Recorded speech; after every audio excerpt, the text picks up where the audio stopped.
Eu senti a necessidade de retomar aqui essa parte do estilo, porque é muito importante, né? Assim, claro, quando a gente fala de estilo, cada um tem um estilo próprio quando vai falar em público, principalmente se é um orador. Então é importante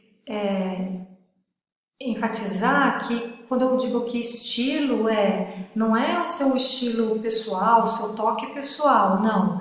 É que o que é importante realmente prezar realmente é a correção gramatical, pelo menos no nosso caso, no meio acadêmico, no meio escolar, no ambiente de trabalho, nós aqui, isso não está em questão, variedade linguística, nada disso. Nós vamos usar a norma padrão, no ambiente de trabalho espera-se a norma padrão.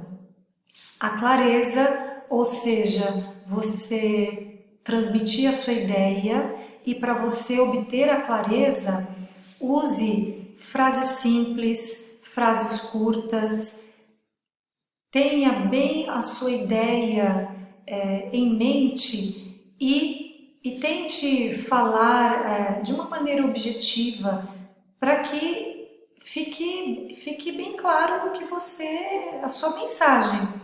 Se você não tiver claro para você a sua mensagem, então não ficará também para o público. Fluência. É um pouco polêmico porque eu costumo dizer que nem todos os brasileiros são fluentes em língua portuguesa e me criticam muito por isso, né, meus alunos. Mas é verdade, porque às vezes você vai conversar com algumas pessoas e as pessoas usam as palavras de maneira inadequada, usam as palavras cujo sentido não é apropriado para aquele sentido que a pessoa usou, ou lhes faltam palavras para o que elas querem dizer, ou elas não terminam a frase, ou você faz uma pergunta e a pessoa te dá uma palavra, aí você fala, tá, mas elabore. Ah, você sabe? Não sei. Eu preciso que você faça uma frase completa.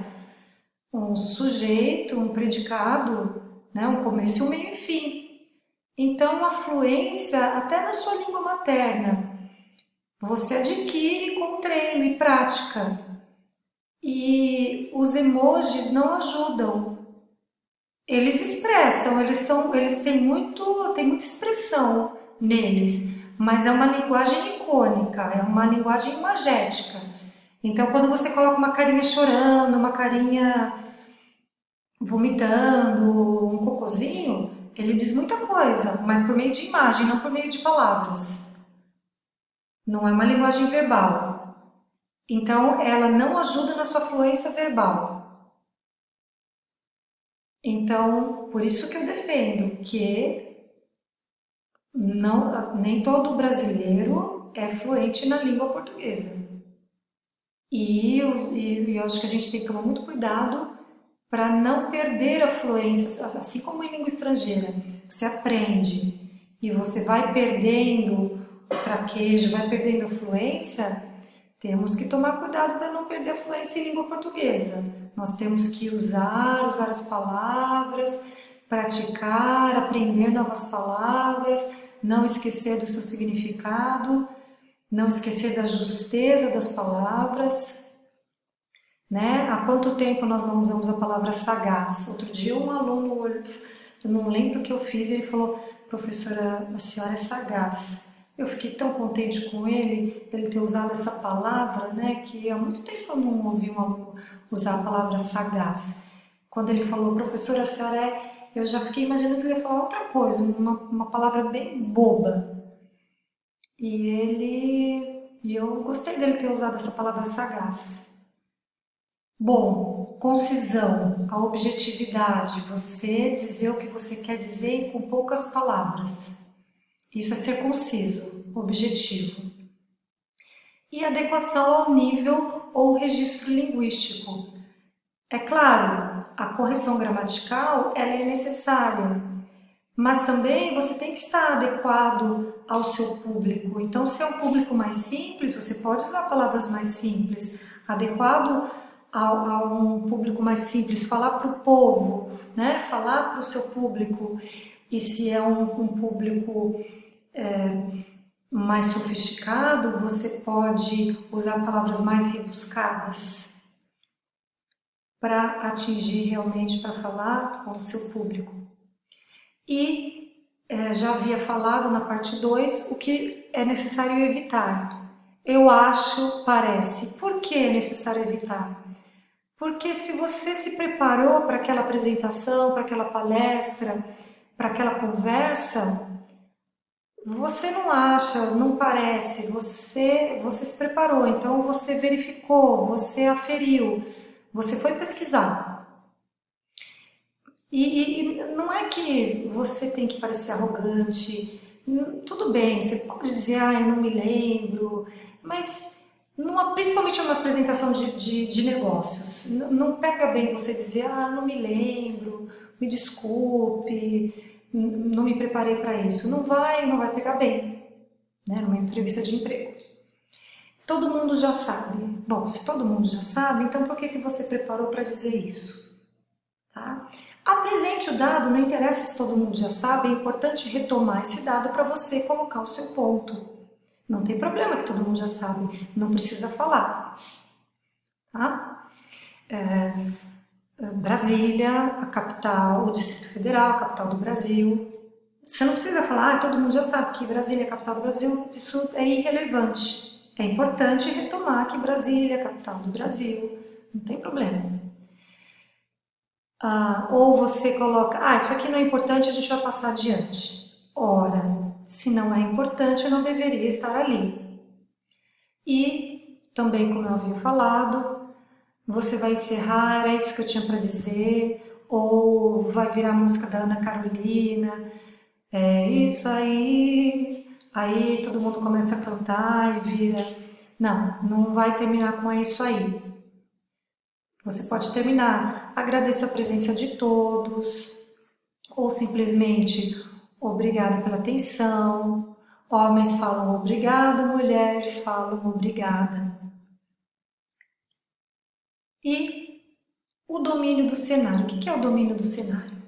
É você ter a autopercepção, é você ter a percepção do ouvinte, é você saber qual o repertório do seu ouvinte, você interagir com o seu ouvinte. Então, aqui eu preparei essa aula, essa fala para um determinado público, um público que eu sei que passou no vestibular, que está preparado para uma determinada aula, mesmo que eventualmente outras pessoas venham assistir esse vídeo, mas originalmente ela foi preparada para um determinado público.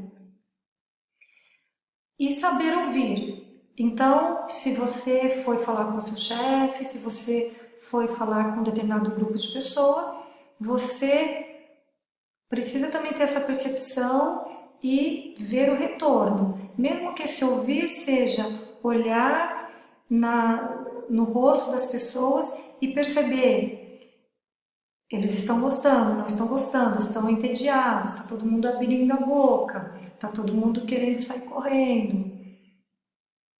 O que é o repertório? O repertório é toda aquela bagagem que as pessoas possuem, é a função, a história pessoal que ela tem, ou todos os conhecimentos técnicos, científicos, além disso os valores éticos, estéticos, filosóficos, políticos, ideológicos do indivíduo, do grupo social, da classe social.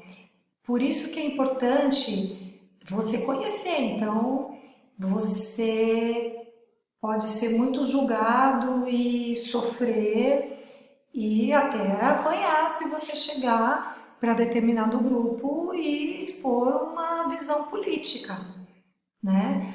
Então, você chega de repente você pode falar essa visão política, mas com um certo tato, com cuidado. Veja, aqui nesse quadro você percebe bem que o repertório de uma pessoa não é, ele é feito de, ele é formado na infância, muito marcado na infância, mas depois ele pode se complementar com viagens e, obviamente, ele é fortemente marcado por religião, crenças, amigos, a ideologia, pelo nível socioeconômico e depois ele vai sendo incrementado por livros, filmes, pela família, pela história de vida. E a gente está aqui, né? Está na universidade, muitas pessoas serão marcadas por professores, por matérias, alguns mais, alguns menos, na universidade, depois pela profissão, e aí você vai construindo o seu repertório. Alguns falam língua estrangeira, se quem estuda uma língua estrangeira vai acrescentar ao seu repertório coisas da cultura daquela língua estrangeira, e assim a pessoa vai acrescentando ao seu repertório. E quando você comunica, é interessante também saber qual é o repertório da pessoa com quem estou me comunicando.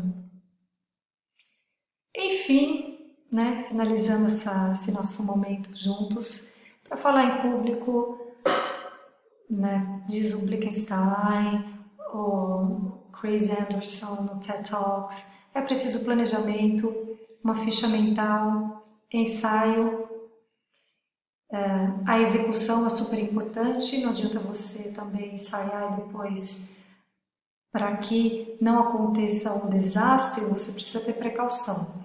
Então, se você preparou um PowerPoint, você precisa ter essa apresentação no seu pendrive, antigamente era um disquete, né?